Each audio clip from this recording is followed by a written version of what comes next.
BRS పెద్దలకు వణుకు పుట్టిస్తున్న కల్వకుంట్ల కవిత. భారత రాష్ట్ర సమితి ఇప్పుడు కవితను చూసి వణికిపోతుంది. ఆమె రాజకీయాలను తట్టుకోలేక ఘాటు రాజకీయాలకు తెరలేపింది. కవిత కేసీఆర్ కుమార్తె అనే తెలుసు. ఆయన ఆమెను మాధవరం కృష్ణారావు కుక్కతో పోల్చారు.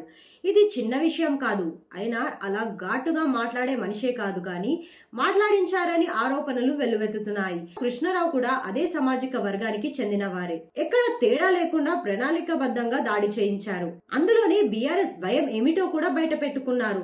హరీష్ రావును బయటకు పంపడమే కవిత మొదటి లక్ష్యం. కవిత రాజకీయాల్లో భారత రాష్ట్ర సమితికి మొదటి ఛాలెంజ్ గా మారిన అంశం హరీష్ రావు. కవిత మొదటిగా హరీష్ రావును బయటకు పంపాలని ప్రణాళికలు వేస్తున్నారని బీఆర్ఎస్ నేతలు గట్టిగా నమ్ముతున్నారు. మాధవరం కృష్ణారావు కూడా అదే చెప్పారు.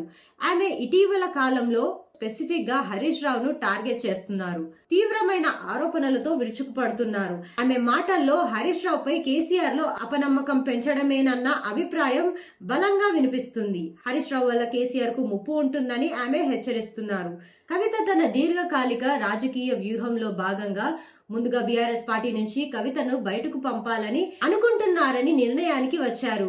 అందుకే హరీష్ రావును అందరూ ఏకపక్షంగా సమర్థించే ప్రయత్నం చేస్తున్నారు. కానీ కవిత ప్రయత్నాలు ఫలించి ఎక్కడైనా హరీష్ రావుపై అపనమ్మకం ఏర్పడినా, తనను అనుమానంగా చూస్తారని హరీష్ రావుకు అనిపించినా కవిత మొదటి అడుగులో సక్సెస్ అవుతుంది.